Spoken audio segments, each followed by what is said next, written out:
Jimmy Akin's Mysterious World is brought to you by the Star Quest Production Network and is made possible by our many generous patrons. If you'd like to support the podcast, please visit sqpn.com/give. Jimmy Akin's Mysterious World is also brought to you in part through the generous support of Aaron Vergeson Electric and Automation, making connections for life for your automation and smart home needs in North and Central Florida at aaronv.com. And by rosaryarmy.com. Have more peace. Visit rosaryarmy.com and get a free all-twine knotted rosary, downloadable audio rosaries, and more. Make them, pray them, give them away at rosaryarmy.com. And by the Colchester Curry House, helping people make authentic Indian cuisine from the comfort of their home. Find authentic Indian spice blends and recipes at colchestercurryhouse.com. Previously on Jimmy Akin's Mysterious World. My crew and I need more information before we can make our recommendations to Starfleet. But I'm puzzled over you bringing a Betazoid to this meeting. If her purpose, sir, is to probe my thoughts... I can sense only strong emotions, Grappler. Frequency's open, sir. I have asked you here to discuss a mutual problem, Captain. Captain, I sense considerable deception on Bach's part. And danger.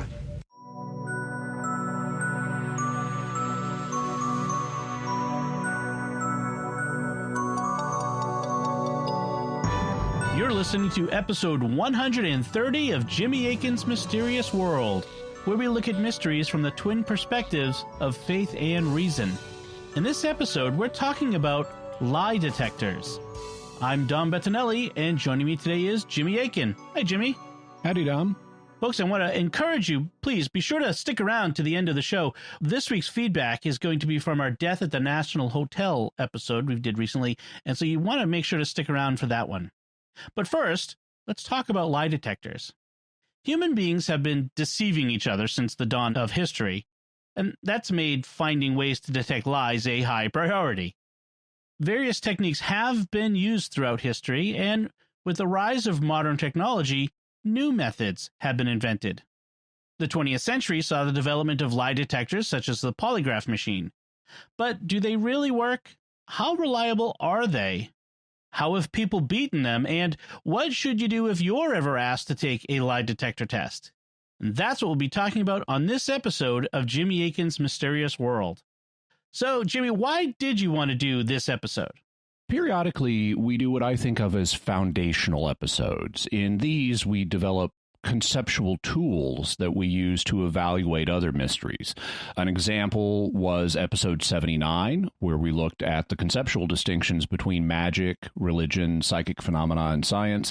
Another example was episode 52, where we discussed hypnosis, a tool that's frequently used for memory retrieval in true crime, espionage, and UFO cases. Unfortunately, it's also highly unreliable and not to be trusted. In this episode, it'll be similar because lie detectors also are used when investigating true crime, espionage, and UFO encounters, as we saw in our recent two-parter on the Pascagoula UFO abduction of Charlie Hickson and Calvin Parker. As we heard in that episode, or pair of episodes, one of the key issues discussed both by their critics and their supporters was the fact that they passed lie detector tests, and the controversy involved how good those tests were. So we've encountered lie detectors before and we'll encounter them again, and I wanted to do an episode on how they work and how accurate they are.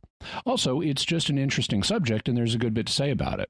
So this may seem an odd question, but how far back in time does lying go? Lying, or at least deception, goes back even farther in time than human beings do. Numerous animal species practice deception. Some of them even have it built into their physical form, like where species are designed to look like something other than what they are.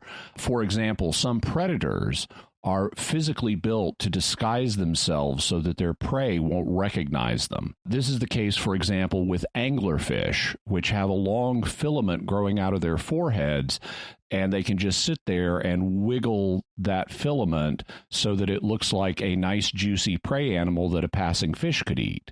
But what they're really doing is wiggling the filament as bait so that they can draw in a passing fish and eat him. On the other hand, some animals are physically built to look like predators. This is the case, for example, with the red milk snake, which has alternating bands of color that go red, black, yellow, black, red. That's very similar to the color pattern on a coral snake, which has bands that go red, yellow, black, yellow, red. The difference is that on a milk snake, the bands for red and yellow are always separated by black, while on a coral snake, the bands of red and yellow always go together, leading to the saying, red and yellow can kill a fellow, because coral snakes are poisonous, but red milk snakes are not.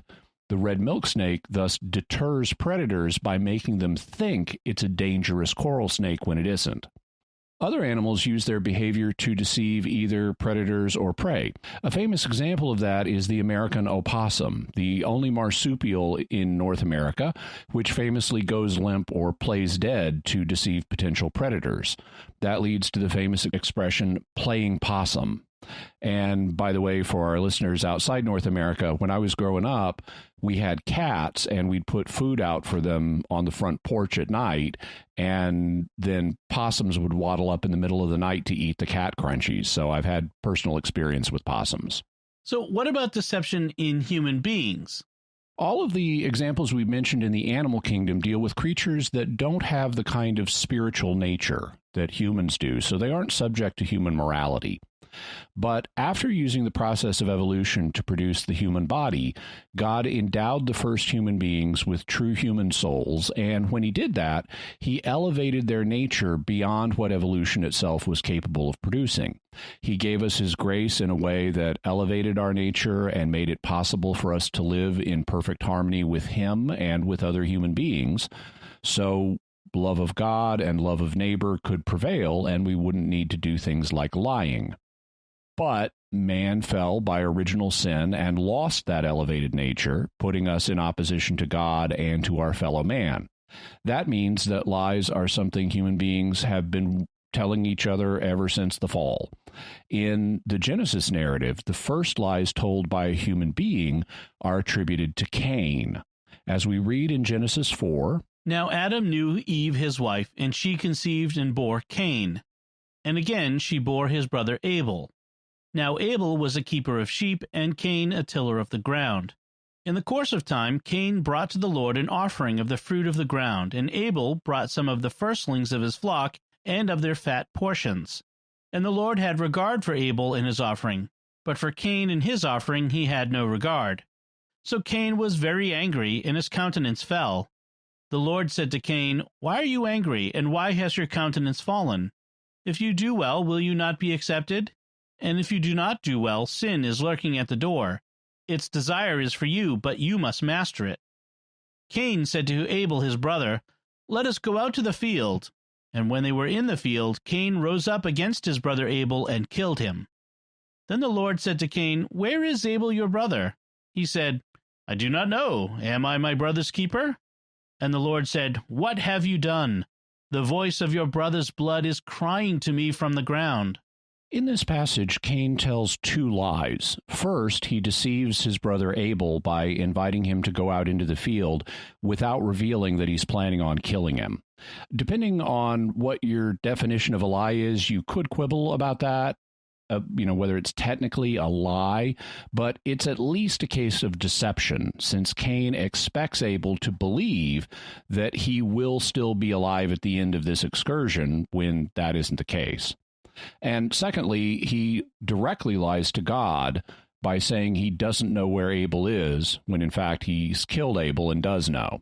Also, there's a little subtlety in the text that may not be obvious. You'll notice the text says Abel was a keeper of sheep, and when Cain is talking to God, he says, I don't know, am I my brother's keeper? Like, am I his shepherd? Am I supposed to keep track of him? So, in any event, lying is something that humans have been prone to ever since the fall, and that means that we've had a need to detect lies ever since we acquired original sin. What's the earliest form of lie detection that we know about?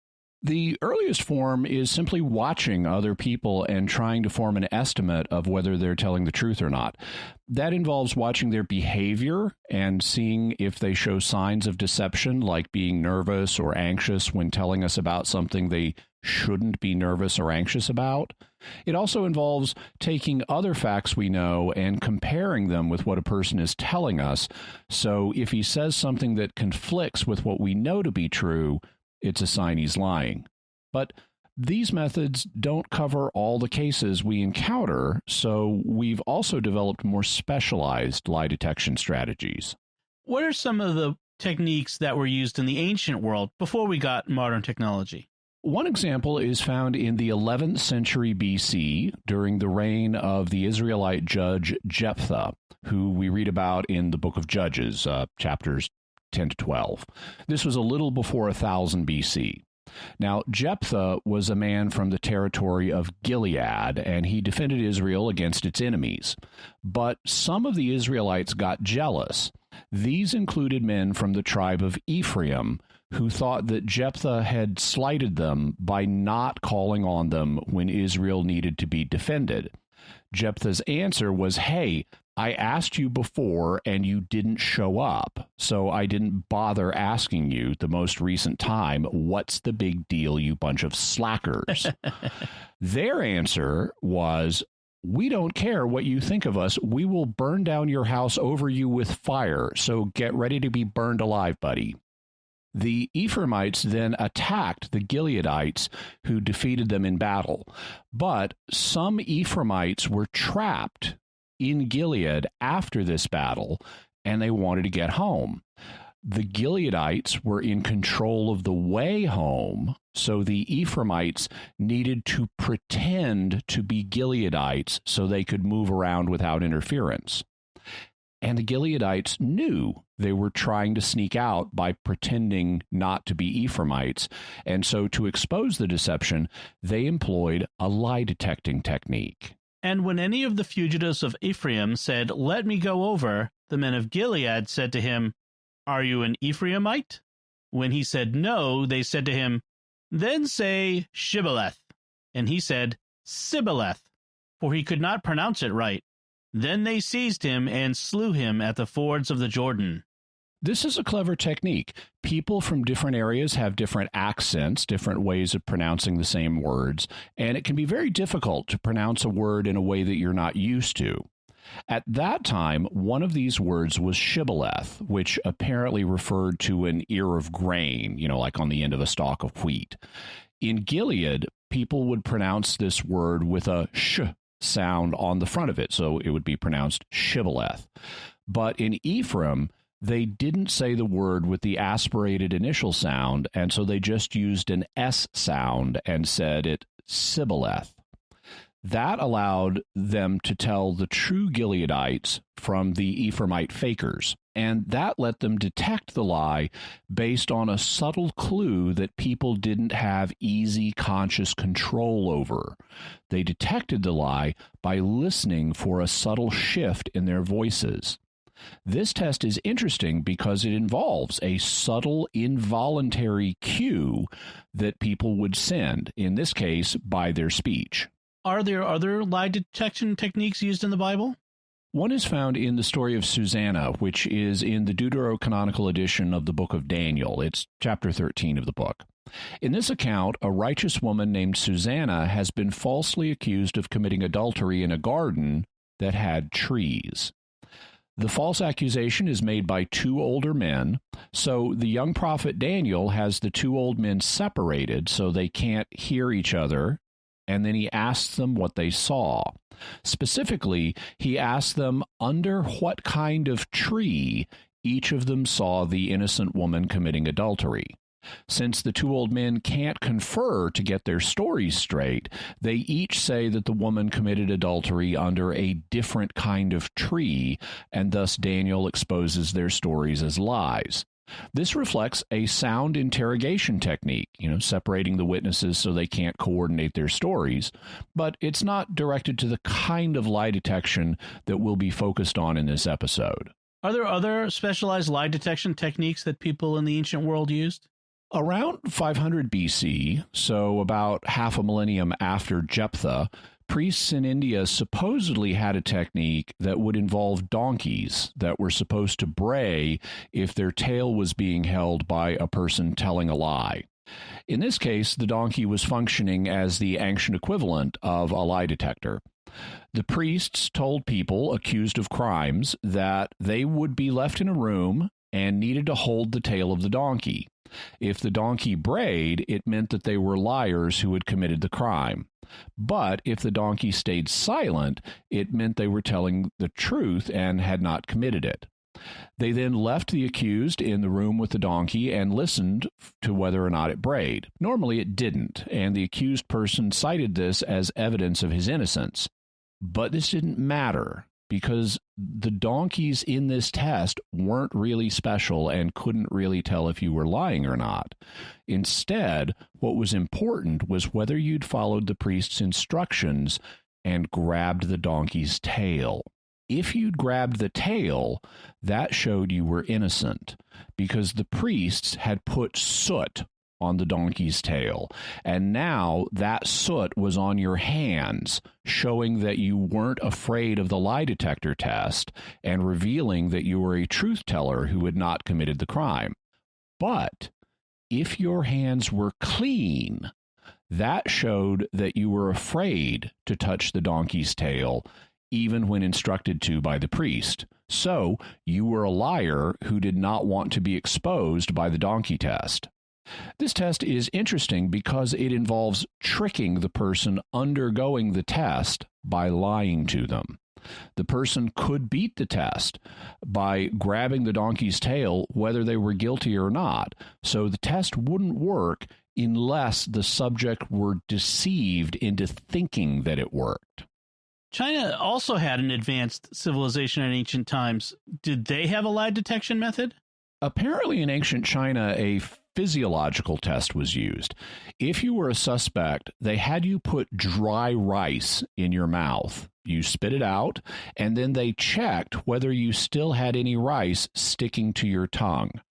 The idea was that liars tend to be nervous, and so they get dry mouth. If you had rice still sticking to your tongue, that meant you were lying. But if you were telling the truth, you'd produce enough saliva for all the rice to come off your tongue, and there wouldn't be any still sticking to it. This test is interesting because it involves another subtle involuntary cue, this time a physiological one, saliva production, rather than an involuntary speech cue, as in the shibboleth example. So how reliable were these ancient lie detection methods? Not very. They were all either easy to beat or otherwise likely to give false results. But the ancient world was a rough place, and these were what they had to work with. So naturally, people were interested in more reliable methods, which seemed to become possible with the advent of modern technology. How did the modern era of lie detection begin? One of the things that accompanied the scientific revolution was taking lots and lots of measurements, as well as improved methods of taking more precise measurements. By the beginning of the 20th century, people were starting to wonder if these measurements could be used to detect subtle cues involved in lying. That's like the, say, shibboleth test or the Chinese rice test, both of which involve detecting subtle cues, one in the voice and one being a physiological change. And both strategies would be revived in the 20th century in new forms. In 1900, the Italian psychologist Vittorio Benussi started exploring physiological changes and proposed that the timing of your breathing changed when you were lying. In 1913, the American psychologist and comic book writer William Moulton Marston proposed that your blood pressure changed when lying. He was the inventor of the systolic blood pressure test, and his wife noticed, because, of course, he experimented on his wife noticed that when she got mad or excited, her blood pressure went up. Marston, incidentally, was the creator of Wonder Woman, who is famous for having a magic golden lasso, and when she puts it on people, they are compelled to tell the truth. They can't lie. if she's got him in the golden lasso. Despite this, there is a debate about whether or not Wonder Woman's golden lasso was directly inspired by Marston's work on lie detecting. There was a problem, though, with Marston's blood pressure-based lie detection.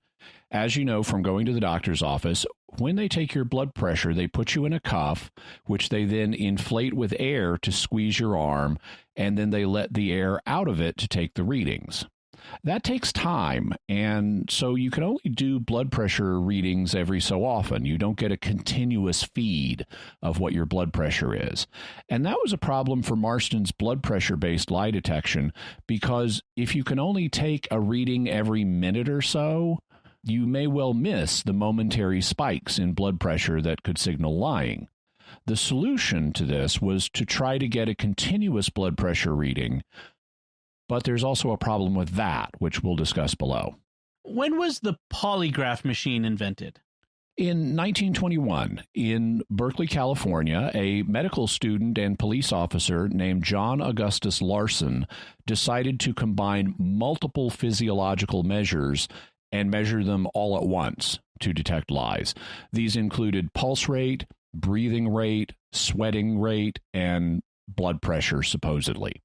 This test used many different measures at once, and it wrote out the results in a continuous graph. The Greek word for many is polus, and the word for writing is graphe, so this device became known as a polygraph. It writes out multiple graphs of physiological measures at the same time. The press, of course, immediately called it the lie detector. How did the press get wind of the invention? They learned about it very early on. According to a story in the San Jose Mercury News, it started with an Irish priest named Father Patrick Heslin, who was the pastor of Holy Angels Church in the San Francisco Bay Area. The story began on the evening of August 2nd, 1921, with a knock on the rectory door of Holy Angels in Colma. The air was thick with fog, but still. The housekeeper and a neighbor were able to see clearly enough to later recall that the man knocking was odd, suspicious even, hidden beneath a heavy overcoat, goggles, and a pulled-up collar which concealed his face.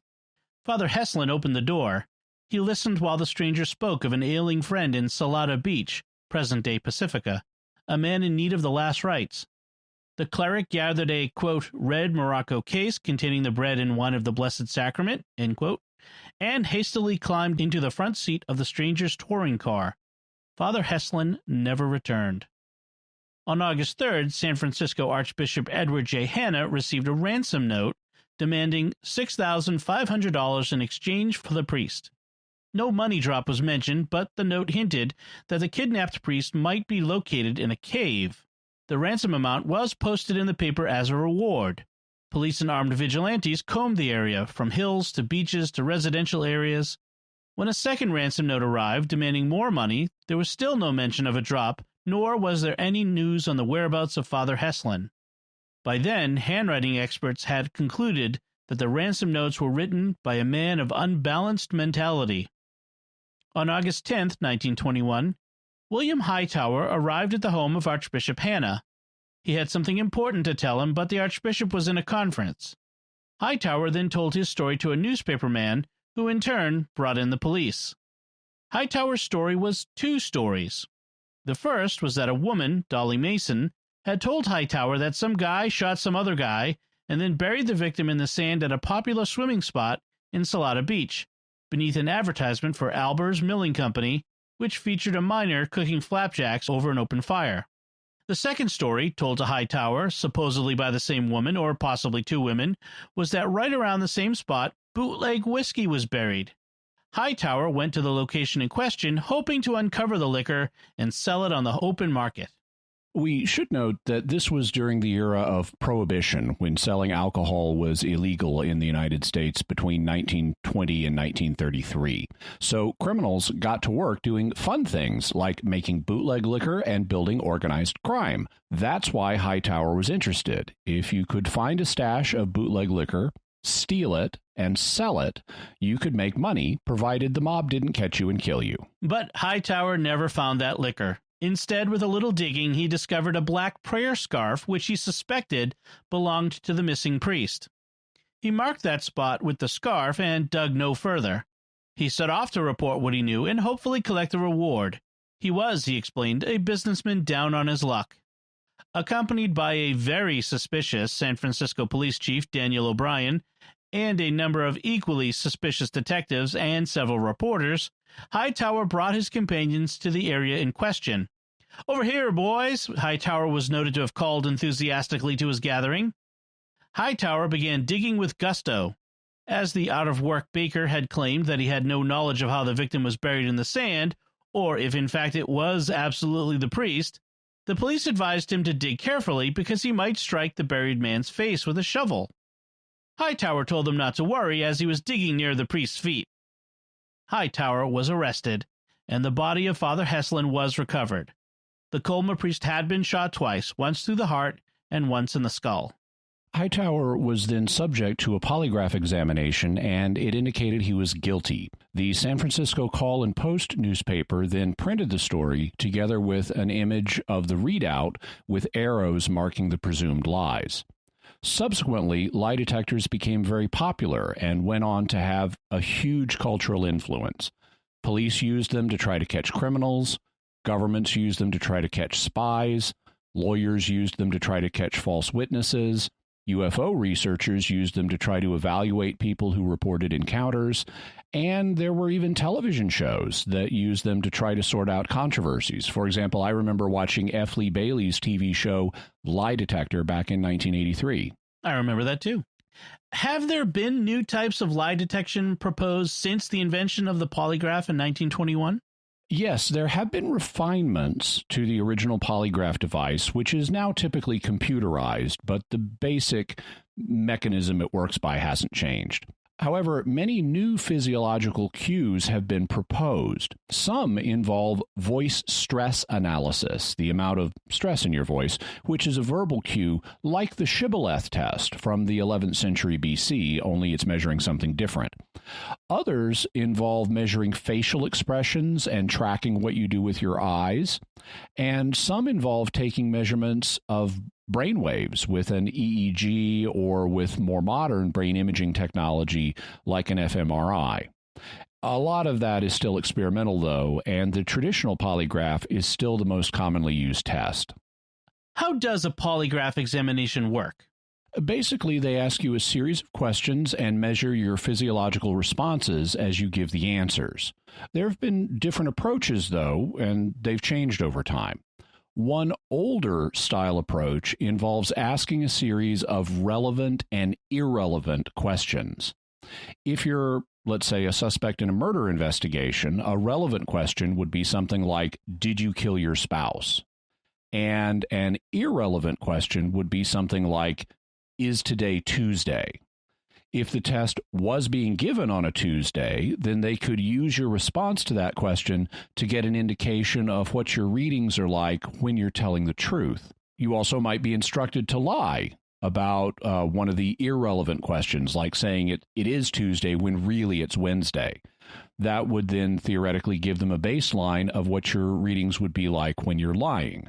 You said this was an older technique. Was there a reason newer ones were invented? Yeah, because there's a huge, enormous problem with the relevant, irrelevant question strategy, which is that people will not have the same physiological reactions to questions they know are irrelevant.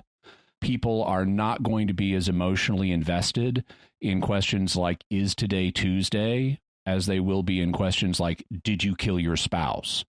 Whether they're lying or telling the truth about whether it's Tuesday, people just will not be as emotionally worked up about this question as they will be about whether they murdered their spouses, and so the responses will be different. To try to fix this problem, a new technique known as the control question technique has been developed, and it's the most commonly used strategy today. In the control question technique, you get asked 3 types of questions. 2 are the familiar relevant and irrelevant ones, but there's a third kind, which are known as the control questions. Control questions are supposed to be more emotionally charged, but still not questions about the case at hand. So they're more charged than the irrelevant questions, but they're not themselves directly relevant to the case. For example, a control question might be, have you ever lied to someone in the past? Or have you ever betrayed the trust someone put in you? That way, by asking these questions, they can get a true-false reading on a more emotionally charged topic than Is It Tuesday? What's it like to take a polygraph test? If you want to hold certain sensitive government jobs, you're required to take a polygraph. And in 2010, the National Security Agency, or NSA, produced a video called The Truth About the Polygraph to orient people who were going to be taking them. Its main job was to assure candidates that they don't have anything to worry about. Here's how the polygraph examiners in the video describe the process. What I do at the beginning is I tell the person exactly what's going to happen. Okay, well, I'm Heather. I'm going to be your polygraph examiner today. They will know ahead of time everything that's going to happen before it happens. There will be no surprises. Once they get into the polygraph room, we're going to take some time to go over the consent form, make sure they understand what they're signing, because that's very important, that they're not signing a document they don't fully understand. Basically, what this states is that you voluntarily consent to take the exam, that your rights are protected by the Fifth Amendment and by the Privacy Act. Which basically means we do not disseminate any of that information outside of official channels. It doesn't go to family, friends, or anyone else.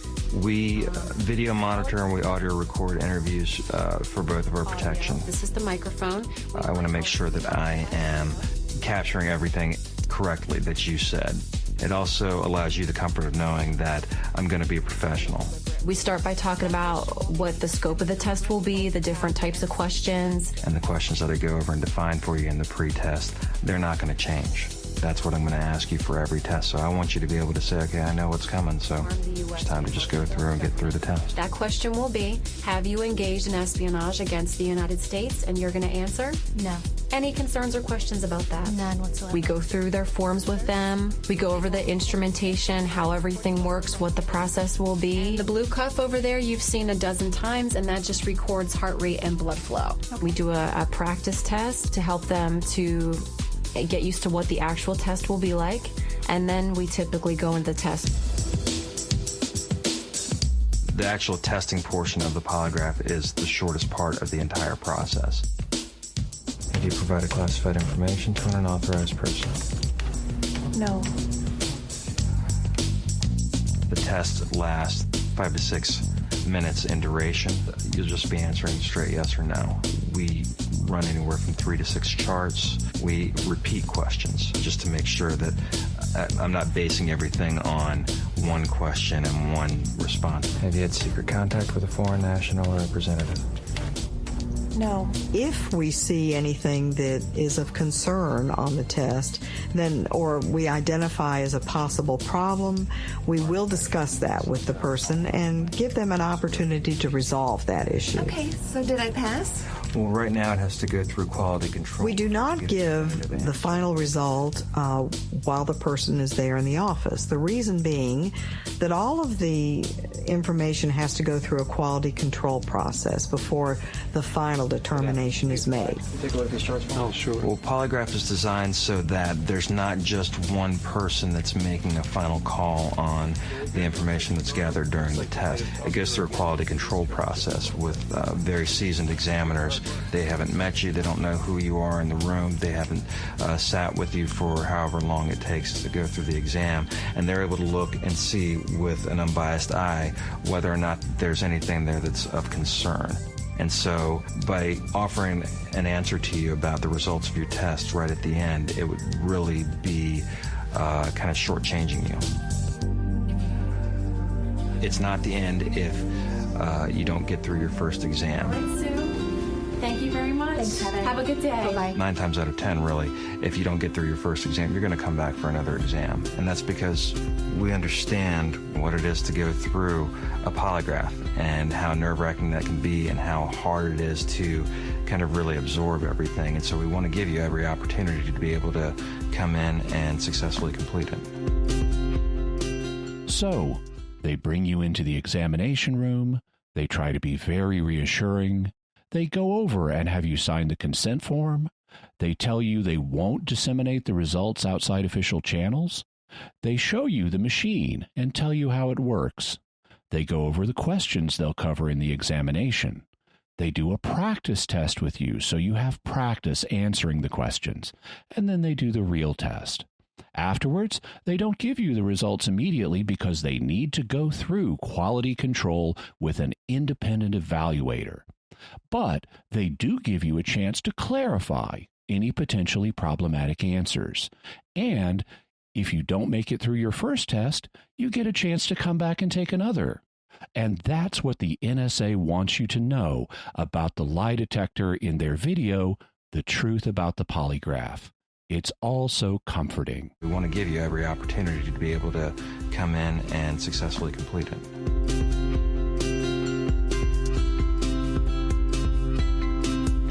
The question is, how much is the NSA lying and distorting the truth in what they're telling you? All right. So after this next segment, we're going to talk about our theories and reason and faith perspectives. But first, I'm not lying when I say I want to thank our patrons who make this show possible, including Donald A., Father Burke, Daniel E., Seth, and Philip G. Their generous donations at sqpn.com/give make it possible for us to continue Jimmy Akin's Mysterious World and all the shows at StarQuest. You can join them by visiting sqpn.com/give. And that's the truth. Jimmy Akin's Mysterious World is also brought to you in part through the generous support of Aaron Ferguson Electric and Automation, making connections for life for your automation and smart home needs in North and Central Florida at aaronv.com. And by rosaryarmy.com. Have more peace. Visit rosaryarmy.com and get a free all-twine knotted rosary, downloadable audio rosaries, and more. Make them, pray them, give them away at rosaryarmy.com. And by Colchester Curry House, helping people make authentic Indian cuisine from the comfort of their own home. Find authentic Indian spice blends and recipes at colchestercurryhouse.com. So, Jimmy, let's talk about our theories, or more appropriate, I think this time, is the questions we need to consider about lie detectors. What are they? First, what is the NSA lying about or not telling you in its video? Also, how accurate are polygraphs? What will happen with them in the future? Was the very first guy to be polygraphed in a criminal case, William Hightower, was he really guilty of murder? And what are the faith implications of using polygraphs? Let's start with the reason perspective. What can we say about lie detectors from the reason perspective? What about that very first criminal case in 1921? Was William Hightower guilty of killing Father Heslin? And could he have been an early victim of a false polygraph reading? It's a question worth asking, but the evidence concerning him being guilty is actually pretty good. You'll recall that he told two different stories about what led him to the burial site. One was a story about hearing a rumor about a body being buried there, and the other one was about him hearing a rumor about a bootleg cache of liquor being buried there. So which was it? One of these would seem to be a lie, or at least it would suggest that he was lying about something. Also, even though he supposedly hadn't excavated the site on the beach, he told police that he was digging near Father Heslin's feet rather than his face, which he shouldn't have known. Also, the Mercury News reports that after the polygraph test, police work uncovered the .45 caliber pistol used to kill Father Heslin. They also found the typewriter used to type the ransom notes in Hightower's room at the Larn Hotel in San Francisco, along with a piece of bloody burlap and sand consistent with that of the burial site. Hightower was convicted after a short trial, and despite public outcry for his execution, the baker was sent to San Quentin for life, where he became a master chef specializing in pastries. In all his years there, he never spoke of the priest, and no motive was ever ascertained. He was paroled in 1965 at the age of 86. So they found the typewriter used to compose the ransom notes in Hightower's room, along with a piece of bloody burlap.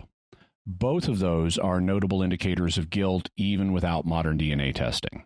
So this is an ironic question, but what is the NSA lying about or not telling us in their video? The advocacy website antipolygraph.org issued a response to the NSA video in which they made several counterpoints. First, while it's true that the NSA won't distribute your test results outside official channels, this is misleading. They won't give them to your family or friends, but they will retain them forever, and that could harm you in the future.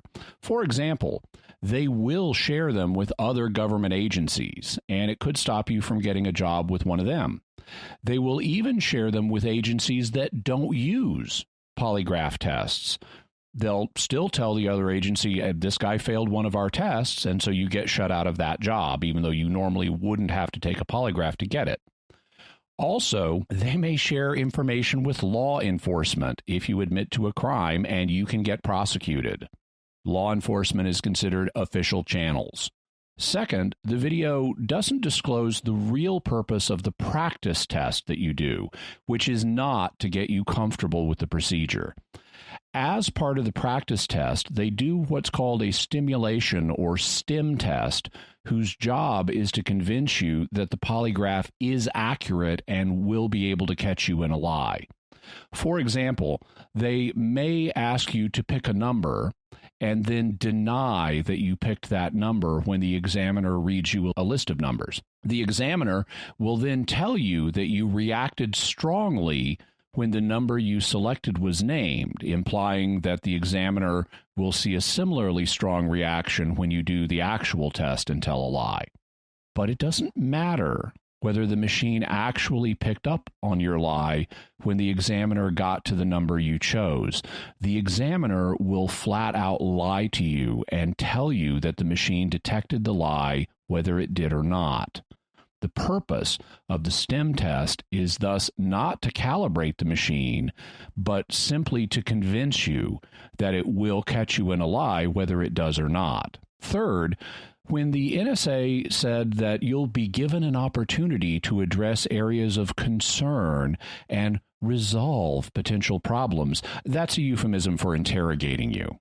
They make it sound friendly in the video, but they will outright accuse you of lying, and it will become a harsh interrogation to try to get you to make admissions of wrongdoing or confess to crimes.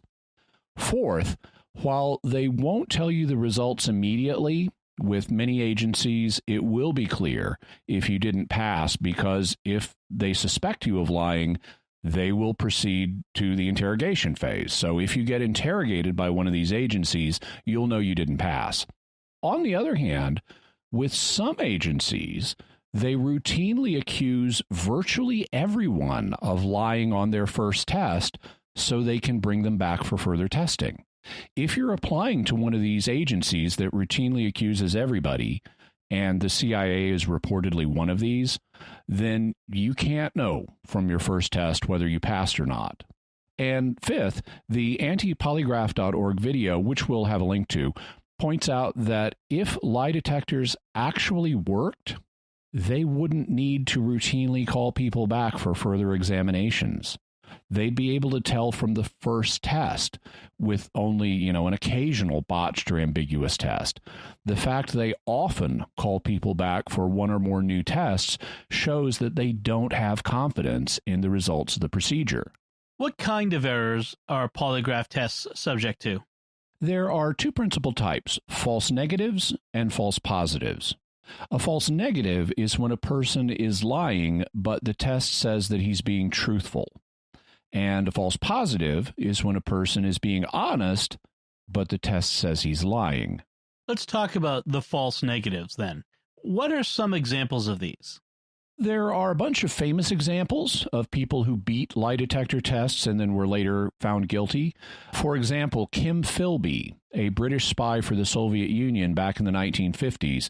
He was one of the members of the Cambridge Five circle of spies, and he passed polygraphs, reportedly taking the tranquilizer Valium as a countermeasure beforehand.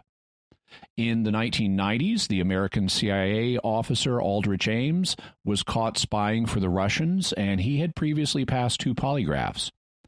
Gary Ridgway, the Green River Killer, had passed a polygraph, and so did serial killer Ted Bundy, and there are many more. How do guilty people manage to beat polygraphs?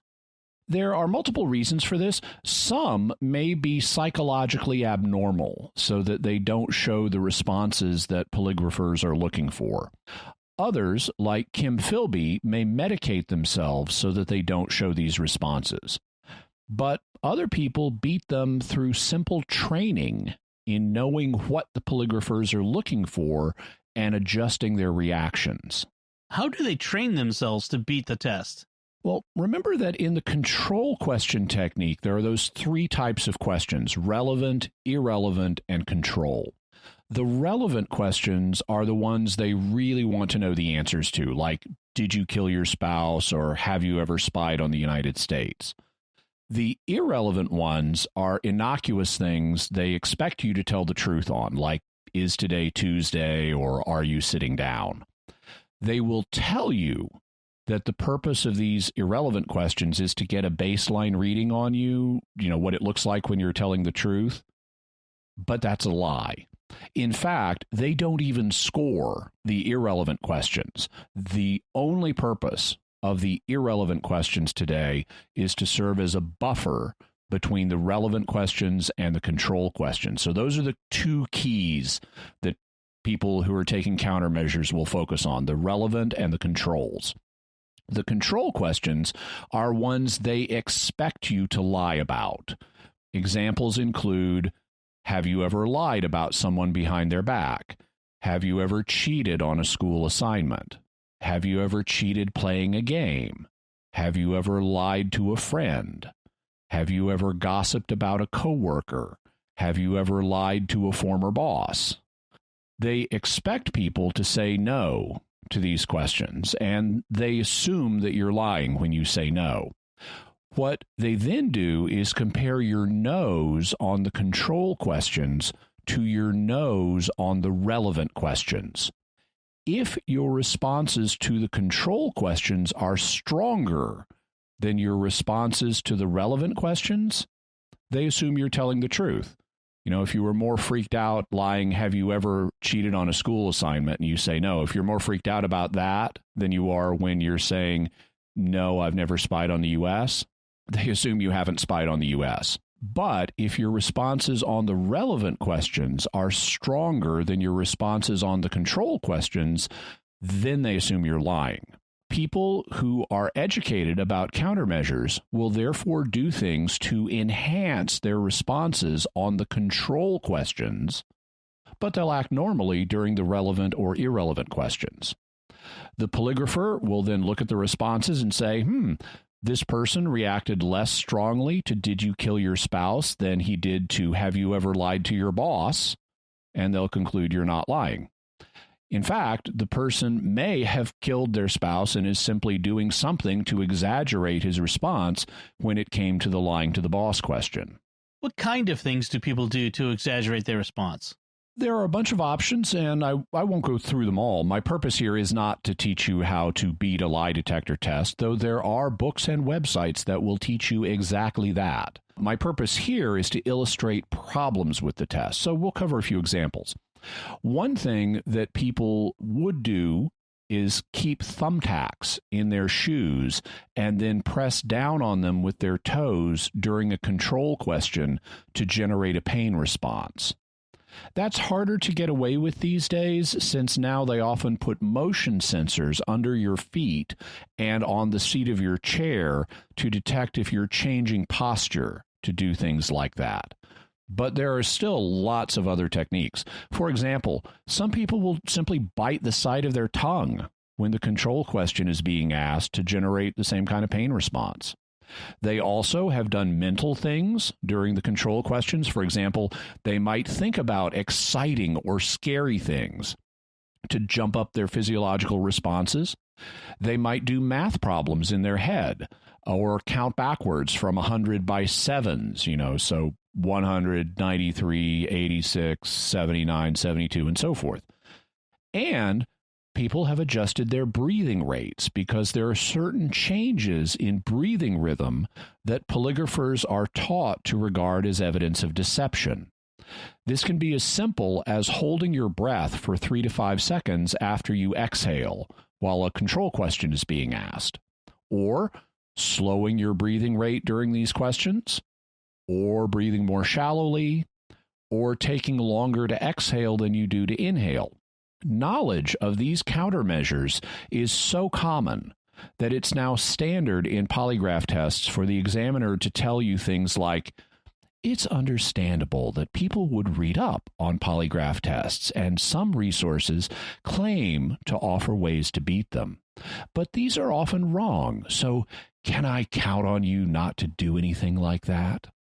The very fact that they need to bring up countermeasures is a sign that they do work, or they wouldn't bother asking you not to use them. So there are very definite ways to generate false negatives with polygraph tests. What about false positives? Are there examples of those? There are, but they're often not as famous. It's easier to prove someone guilty after they pass a polygraph test than to prove them innocent after failing one, and so there are fewer proven examples. Still, the risk of false positives was great enough that when American employers started routinely using polygraphs to test prospective or current employees back in the 1970s and 1980s, there was a backlash. As a result, Congress passed the Employee Polygraph Protection Act, and President Ronald Reagan signed it into law in 1988. It prohibits most employers from being able to use polygraphs on their employees, but there are notable exceptions. These include federal, state, and local government agencies, which can and do still use polygraph screenings. And that leads to false positives. One example was FBI agent Mark Malla. In 1995, he failed a routine screening and was accused of spying for the Israeli government.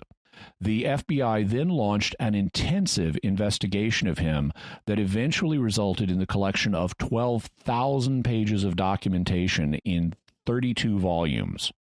He had to use the Freedom of Information Act to get access to this material, which took years, and much of it was redacted when he got it, so he didn't know what it said. Here's what he has to say about his case. A major investigation followed. Major in the sense that it was a top priority case commanding extensive resources. Believing the FBI would objectively review the facts and have no choice but to exonerate me, I cooperated eagerly. After a full day of polygraphs, interrogations, and a 3-hour train ride home, FBI agents appeared at our home that same night and asked for our consent to search it, which my wife and I provided. This unleashed a search team of about 7 agents, many in raid jackets. The search lasted about 3 hours and ended well after midnight. I allowed the FBI to take detailed financial records, appointment books, personal calendars, daily to-do lists, my innermost thoughts expressed in personal diaries, personal correspondences, and numerous other items. Following the search, and for about 2 months afterward, I was under surveillance 24 hours a day, 7 days a week. For at least a week during that time, a small airplane circled above our home every morning, then buzzed above me wherever I went. The FBI interviewed numerous friends, acquaintances, former roommates, colleagues, and my family. The Bureau accused one friend of being an accomplice and gave him a polygraph test, which he passed. They showed up unannounced and surprised my wife at her place of work, asking to interview her right then and there. She agreed to be interviewed later. During her interview, the FBI asked her to take a polygraph, which she declined, since she did not trust the device. The FBI asked both of my brothers to take a polygraph test. One agreed and he passed. An agent told one of my friends that there was significant evidence against me. This same agent told my brother he was certain that I was guilty. The experience was highly disturbing on a personal level for all the obvious reasons. It was invasive. My reputation was under constant assault. My career completely undermined. My integrity placed under suspicion, and I was definitively accused of sins which run completely against my values. This was, to say the least, a stressful and challenging odyssey. Perhaps even more disturbing are the larger implications. Nothing more than unsubstantiated polygraph charts launched a major investigation which squandered a vast amount of resources. I estimate that the FBI spent far in excess of $1 million on the case.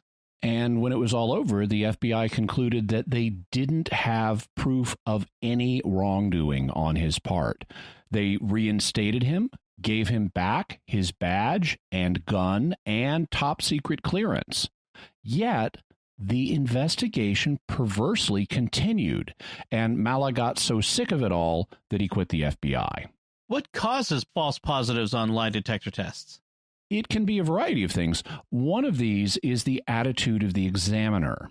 If the examiner suspects you're lying or just wants to push you, he may ask the questions with particular vocal inflections that make you nervous and generate false positive results on the relevant questions.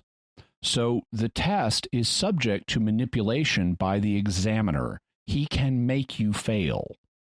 Often, though, it's just bad luck. The fact is, the things that the polygraph measures are not uniquely associated with lying. Your breathing can be altered, you can sweat more, and your heart rate and blood pressure can change based on other things. Although we should note that modern polygraphs don't actually measure your blood pressure like William Moulton Marston's original test did. To get a blood pressure reading, you have to let the air out of the cuff, and in modern polygraphs, they don't do that. They leave the cuff inflated, and the machine then generates a line that goes up and down, but that hasn't been medically studied and doesn't really represent your blood pressure. As a result, they're measuring a track line that has no medical definition and has not been studied as the subject of medical research, much less has it been shown to be indicative of lying. In any event, the responses that the polygraph measures can be generated by things other than deception. They can be generated by anxiety. So if you're nervous when you're asked a relevant question, that can throw off the reading. They can also be generated by anger. So if you're mad that you're being asked a relevant question, that can throw it off. And they can be generated by confusion. So if you're overwhelmed by what's happening to you during a relevant question, that can throw it off. The test simply does not measure responses that are uniquely associated with lying. And if, for whatever reason, you have a stronger response to a relevant question than to a control question, you'll be deemed as lying even though you're telling the truth. How often do false positives occur? All the time. The rate has varied, and it depends in part on how harshly the tests are being scored in a given period.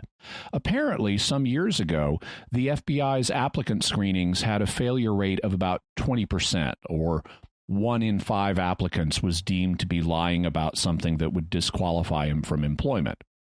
More recently, with harsher scoring, it's been reported that the failure rate has risen to something like 50%, or 1 in 2 applicants is deemed to be lying about something that would prevent their employment.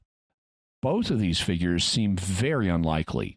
It's hard to imagine that this many people who had committed serious enough offenses would be applying to the FBI and trying to fake their way through polygraph tests. I mean, really? A fifth to a half of all applicants are lying about a serious employment determining matter? That's quite unbelievable and points to an abundance of false positives.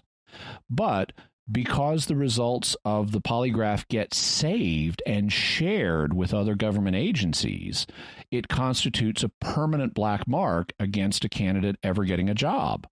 And if a candidate blows a routine screening after employment, it can destroy his career and irreparably harm him, his reputation, and his family. Surely the problems with polygraph accuracy must be obvious to the government, so why do they keep using them? Probably for several reasons. One is the policymakers who order the use of the tests probably aren't that familiar with the science or the statistics involved. Also, the polygraphers aren't likely to blow the whistle on themselves. They'd be out of jobs if they convinced their bosses to stop the tests.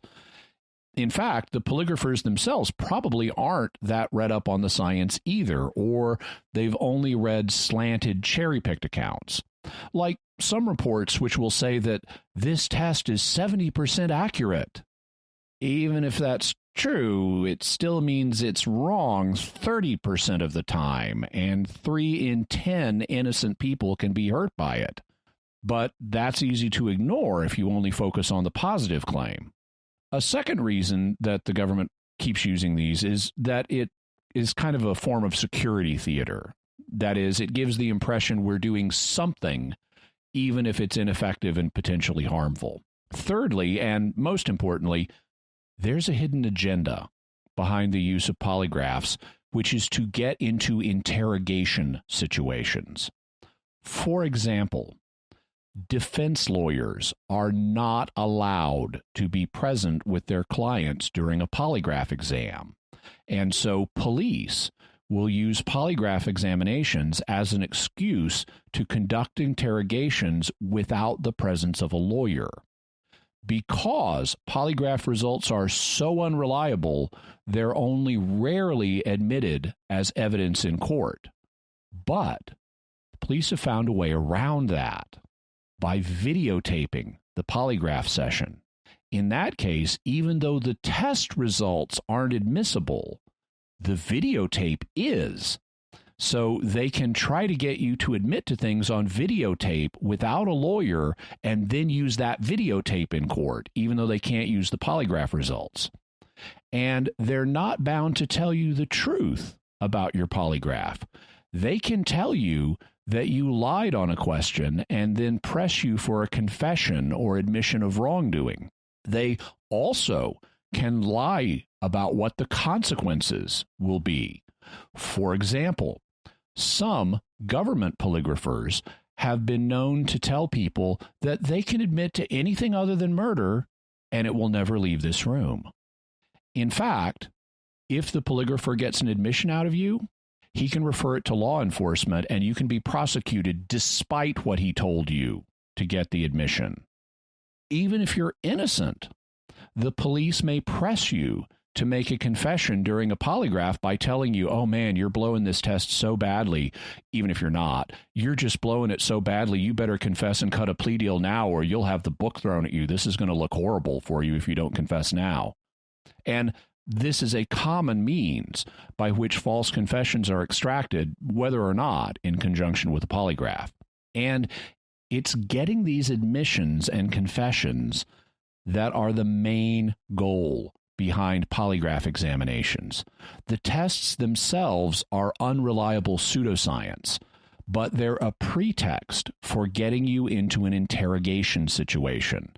And in the case of government polygraph screenings, the examiners are actually rated and rewarded on the number of admissions they get. So think about that. The examiner looks better with his bosses the more admissions he gets, and his career is enhanced by extracting them. So the polygraphers are incentivized to accuse you of lying, and the test is fundamentally biased against the person taking it, even if he's innocent. What have experts said about the reliability of the polygraph? You'll recall that the polygraph was invented by John Augustus Larson back in 1921. He very quickly realized there were problems with it. And before he died in 1965, he wrote, "Beyond my expectation, through uncontrollable factors, this scientific investigation became, for practical purposes, a Frankenstein's monster, which I have spent over 40 years in combating." So the man who invented the thing realized it had become a nightmare, and by his own admission, spent 40 years combating the abuse of the polygraph, which he says it became a Frankenstein's monster. Now, Larson was referring to the use of polygraph tests in criminal matters by the police. That's different than its use in employee screenings, whether by government agencies or private employers. And here, there's a dispute. Some experts think that it's okay to use polygraphs in criminal investigations, likely because of the ability to use it to extract admissions and confessions by faking out the person being examined when their lawyer isn't present. But that's a different matter than using it to routinely screen job applicants or current employees. Concerning screening such people, here's what FBI Supervisory Special Agent Dr. Drew Richardson of the FBI Crime Lab told the Senate Judiciary Committee in 1997. With regard to polygraph screening, I submit the following to you. It is completely without any theoretical foundation and has absolutely no validity. As one of my colleagues frequently says, the diagnostic value of this type of testing is no more than that of astrology or tea leaf reading. If this test had any validity, which it does not, both my own experience and published scientific research has proven that anyone can be taught to beat this type of polygraph exam in a few minutes. Because of the nature of this type of examination, it would normally be expected to produce large numbers of false positive results, that is, falsely accusing an examinee of lying about some issue. As a result of the great consequences of doing this with large numbers of law enforcement and intelligent community officers, the test has now been manipulated to reduce false positive results, but consequently has no power to detect deception in espionage and other national security matters. Thus, I believe that there is virtually no probability of catching a spy with the use of polygraph screening techniques. I believe that the Bureau is routinely falsely accusing job applicants of drug usage or drug dealing. Not only is this irreparably harming these individuals, but it is likely denying the Bureau access to qualified and capable employees. Although these individuals do not have an inalienable right to federal government employment, they do have an inalienable right to just treatment by their government.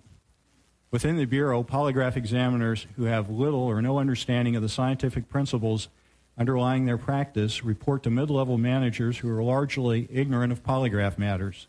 Polygraph research, direction and funding, training, and operational review is controlled by those who practice polygraphy and depend upon it for a living. This is tantamount to having the government's cancer research controlled by the tobacco industry. So polygraph screening has no basis and is no more reliable than astrology or reading tea leaves. Anybody can be taught to beat it in a few minutes. Also, you either have to score the tests tightly so that they produce tons of false positives, or you score them so loosely that they won't catch anybody. Countless individuals are being falsely accused by their government of crimes and irreparably harmed by these accusations. Low-level polygraphers who don't know the science report to middle management who know even less about it. And overall research and policy is set by those who depend on the polygraph for a living, comparable to letting the tobacco industry run cancer research. I could continue to pile up examples from other experts who have taken objective looks at the science related to polygraphy, but we'll leave it there. The technique is highly unreliable. If lie detectors are that unreliable now, what about the future? Should we expect them to improve? I think so. It strikes me as probable that when you lie, that's reflected in the activation of certain brain structures, and that this will eventually be detectable by brain imaging technology. However, we don't currently have a proven, reliable way of doing that, and that's what you need before you could rely on such techniques. Figuring out how the brain works is extremely tricky, and there's a lot that would have to be untangled to get a reliable reading that indicates deception. We'd need to do extensive testing and ask all kinds of hard questions about what the results of brain imaging are really showing us. We've already seen what happens when the hard questions weren't asked about polygraphs. The readings they produce can be caused by things other than deception, and so we need to rigorously vet brain imaging techniques to show that they aren't also being caused by other things. So while I think it's quite possible that we'll have reliable brain-based lie detectors in the future, we don't have them now, and a lot of work would need to be done to discover the right techniques and then prove them out. For the moment, none of the lie detecting techniques we have are reliable. That includes polygraphs, voice stress analysis, body language measurements, and everything else. What can we say about lie detectors from the faith perspective? What about the fact that current tests depend so heavily on deceiving the subjects about how the test works? Your answer on this will depend on your theory of lying and whether it's ever permissible to deceive a person. If you think lying is never permitted, then current lie detector practices are dead right out of the gate because they lie to you about how the test works and what your results are and things like that. However, many people think that there are situations where it's permissible for government officials to tell tactical lies in order to catch criminals or spies. If the latter is the case, then the situation's more complex. But that doesn't mean the practice is justified. I mean, consider the reported donkey tail test from ancient India that we mentioned at the top of the show. That depended entirely on whether the criminal was successfully deceived into believing that the donkey could detect whether he was lying. I'm guessing that a lot of criminals wouldn't believe this and would go ahead and grab the donkey's tail even though they knew they were guilty, and that would generate false negatives. On the other hand, I can also imagine a bunch of innocent people being afraid that the donkey would bray just because it doesn't like having its tail grabbed, and they would keep their hands to themselves, and that would generate false positives. So overall, the test would be so unreliable that, in my judgment, it wouldn't justify telling the lie to the people. It wouldn't be a case of justified deception. In the same way, modern lie detection methods are so unreliable that I consider their use highly problematic, at least in the large majority of circumstances. As Dr. Richardson said, you either calibrate the test so strictly that it generates lots of false positives, or so loosely that it generates lots of false negatives. The test is so unreliable that you normally wouldn't be able to justify lying to people as part of it. And then there's the fact that people can easily learn to beat the test, which means that guilty people will walk free and the test will be inherently biased against the innocent. And there's the fact that the examiners are biased against the innocent because they get ranked and rewarded on how many admissions they get. And there's the fact that even if you're innocent, they can lie to you and extract a false confession on the grounds that it will go easier on you if you confess now, rather than forcing them to use the polygraph evidence against you in the future. What should a person do if asked to take a polygraph? If you're applying for certain jobs or currently have certain jobs, especially with government, law enforcement, or security, you may have no choice.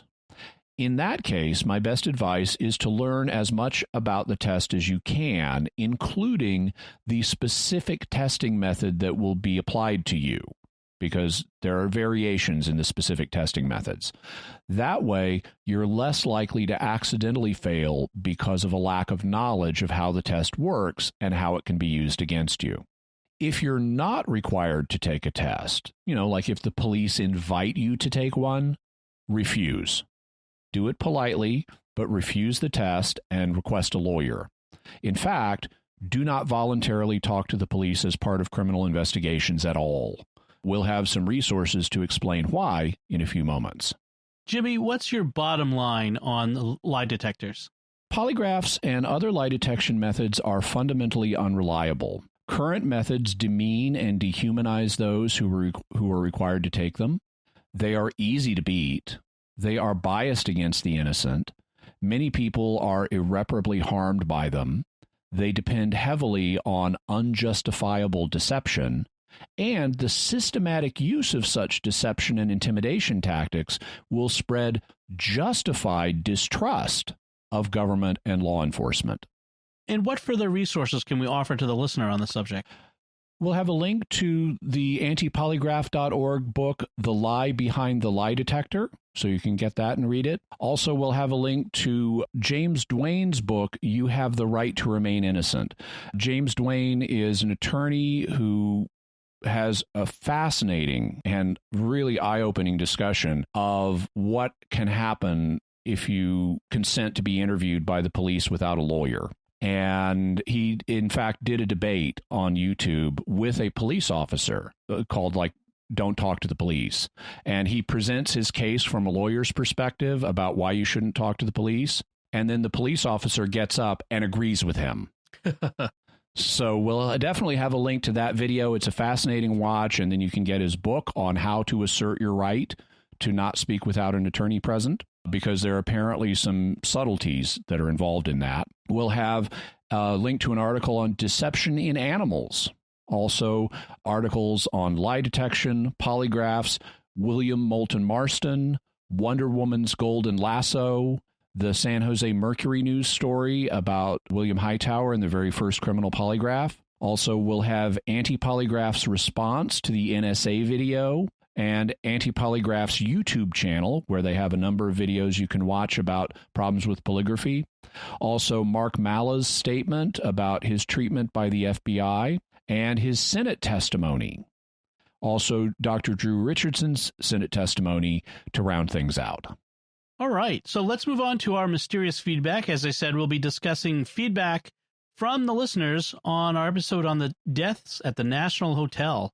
Paul writes by email, the National Hotel could have been a parasite. Yes, this was something that suggested itself to me when I started reading about the case, because parasites can hang around and have new breeding cycles and could cause ongoing problems. So parasite was definitely something on my mind.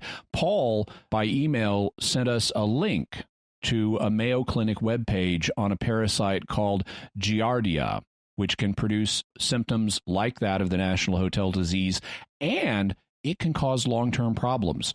Here's what the Mayo Clinic has to say about it. Giardia infection is an intestinal infection marked by stomach cramps, bloating, nausea, and bouts of watery diarrhea. Giardia infection is caused by a microscopic parasite that is found worldwide, especially in areas with poor sanitation and unsafe water. Giardia infection, giardiasis, is one of the most common causes of waterborne disease in the United States. The parasites are found in backcountry streams and lakes, but also in public water supplies, swimming pools, whirlpool spas, and wells. Giardia infection can be spread through food and person-to-person contact. Giardia infections usually clear up within a few weeks, but you may have intestinal problems long after the parasites are gone. Several drugs are generally effective against Giardia parasites, but not everyone responds to them. Prevention is your best defense. So Giardia is a possibility for what occurred here. It's obviously not certain. It could have been some other parasite or some other pathogen. Kathy writes on Facebook, great episode, but kind of harsh on President Lincoln, saying he made a lot of racist statements, especially while giving Jefferson a light tap on the wrist for owning slaves. Lincoln said and wrote many, many things and had often to make difficult diplomatic choices. Tough break for him, considering his statue is probably being pulled down somewhere as we speak. Thanks, Kathy. I appreciate the kind words about the episode. With regard to Lincoln and Jefferson, I don't think that we gave Jefferson a light tap. We noted he owned slaves, although he did recognize there was a problem with the institution. And so I wanted to give him credit for that. I always try to be balanced in the way we approach historical figures, and that includes Lincoln. Lincoln has been idolized here in America. He's really been put on a pedestal that is not deserved. He, like anybody, had good points and bad points. Among Lincoln's good points were the fact that he opposed slavery. Among his bad points is the fact he made racist statements.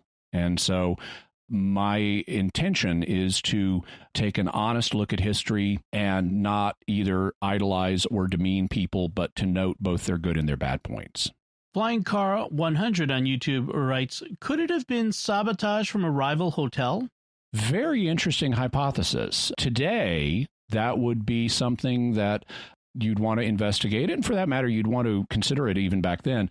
The difficulty for the hypothesis that I see is that this is something that couldn't be figured out by the professionals of the day. You know, the medical doctors had eventually came to the conclusion this is some kind of biological thing, but even then they were misattributing it to miasma based on the miasma theory in medicine at the time. And so if it was a rival hotel, they would have had to have knowledge of a pathogen that the medical science of the time wouldn't be able to identify.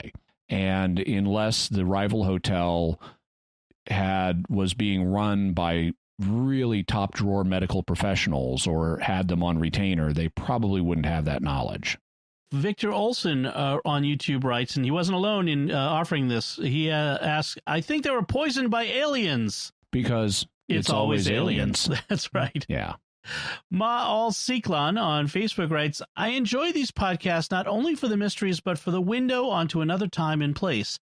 All the incidental details, like contemporary American politics here. Another solid episode. I like that you don't stick to the famous mysteries, but also look at the less famous and less dramatic.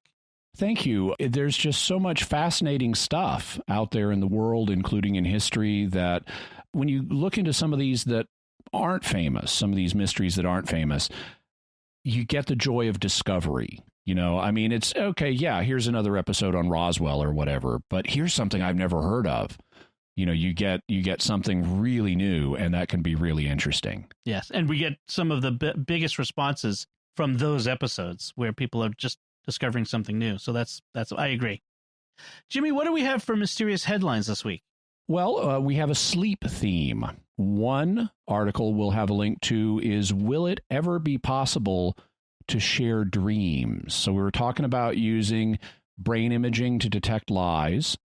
Maybe we can use brain imaging to record dreams and put them up on a screen or share them between people. And so we have an article that covers several different experts' thoughts about how that might or might not be possible, or what the challenges would be for that.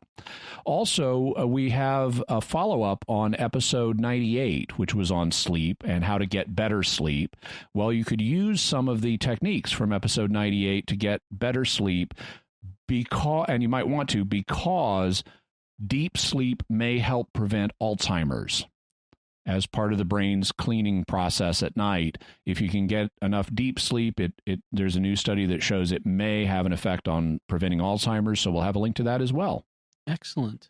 So that's about wraps it up for us. We do want to ask you for your theories about lie detectors and polygraphs. And if you've had experiences with lie detectors and polygraphs, we'd especially love to hear from you. So let us know by visiting sqpn.com or the Jimmy Akin's Mysterious World Facebook page, or send us an email to mysterious@sqpn.com, or send a tweet to @MYS_world with the hashtag of mysterious feedback. So, Jimmy, what's our next episode going to be about? Well, you won't have to wait a week for a new episode. This Monday, we'll be releasing a special episode we did a while back to answer our patrons' questions on subjects they wanted to know about, like what happened to the Ark of the Covenant, Confederate Civil War gold, and Eastern Orthodox holy fire. Then, next Friday, we'll be looking into the secrets of Carlos Castaneda, a man who has been called the godfather of the New Age movement, and the possible death cult he founded. Ooh, that's a good one. All right, so folks, we do want to ask you, if you can, we need your help.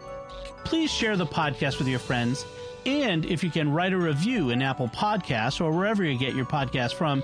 That helps us grow our community, reach more listeners, and that benefits all of us as the show grows. You can find links to Jimmy's resources from our discussion and links to the mysterious headlines on our show notes at sqpn.com/mysterious.